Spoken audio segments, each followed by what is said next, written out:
Most of us have accessed various information and platforms including cyberspace. So as we act in cyberspace, we create a different persona that we use in interaction and communication online through cyberspace or social media.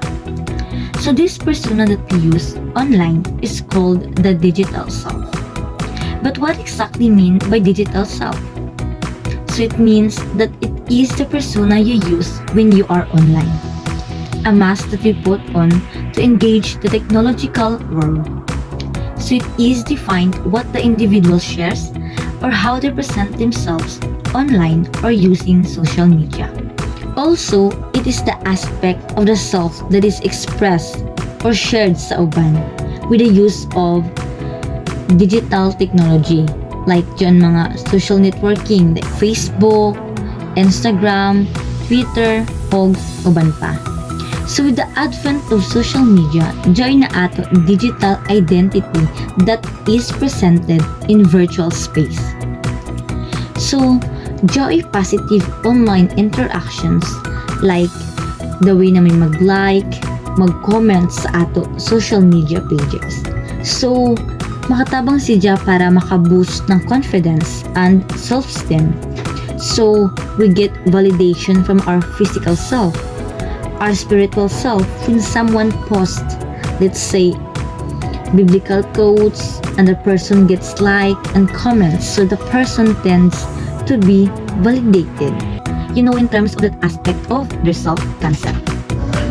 Kung mayroong positibo sa paggamit ng digital, meron din negatibo kung saan ito ay nakakaapekto sa mental health ng isang tao, tulad ng mga bad comments na natatanggap o nababasa sa social media. Nandito pumapasok ang panghaharas at pagkahack ng account. Naging sanhiri ng too much exposure of digital sa isip ng tao, tulad sa buhay ni Alex. Si Alex ay isang 28 taong gulang na profesional na nagtatrabaho sa isang malaking kumpanya sa lungsod. Ang kanilang araw nagsisimula at nagtatapos sa pag-check ng mga email at social media notifications.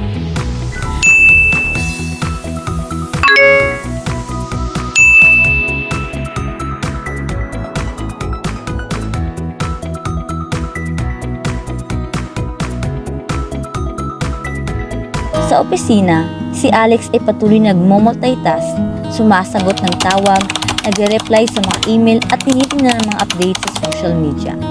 Ang dami ng impormasyong dumadaloy ay nagiging sanhi ng pagtaas ng stress at pagka-burnout.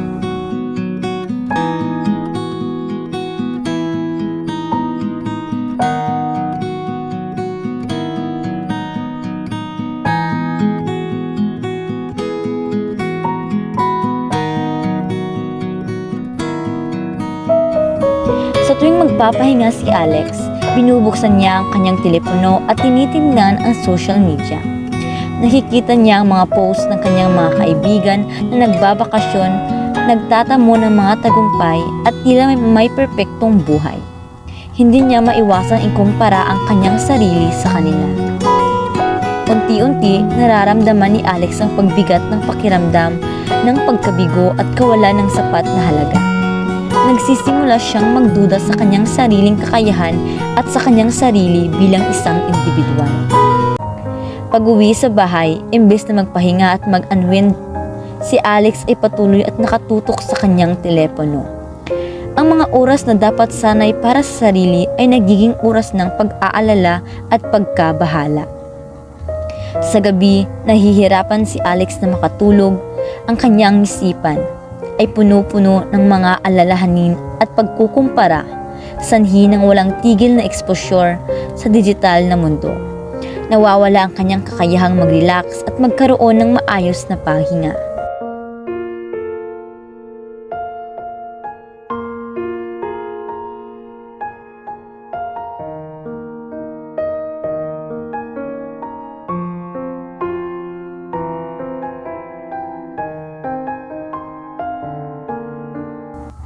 Isang araw nagpasya si Alex na makipagkita sa isang kaibigan at ibahagi ang kanyang nararamdaman. Napagtanto niya na ang kanyang digital na mga gawi ay malaki ang epekto sa kanyang mental health. Sa tulong ng kanyang kaibigan, Nagdesisyon si Alex na mag-set ng mga hangganan. Inalis niya ang mga notifications sa kanyang telepono, nagtalaga ng oras na walang teknolohiya at nagsimulang makilahok sa mga aktibidad na hindi digital tulad ng pagbabasa ng libro, pag-e-exercise at pakikipag-ugnayan sa pamilya at mga kaibigan.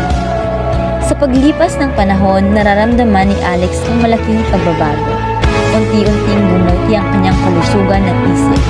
Nahanap niya ang balanse sa pagitan ng digital at totoong mundo at mas naging masaya at kontento sa kanyang buhay.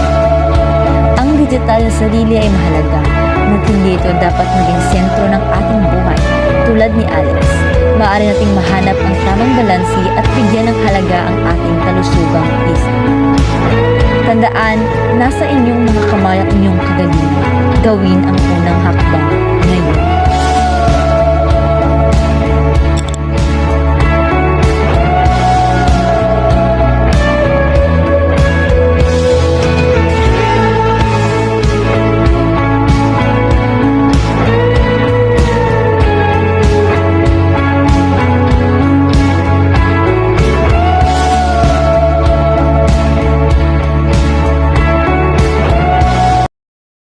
The story of Alex highlights the profound impact that constant digital engagement can have on individuals' mental health.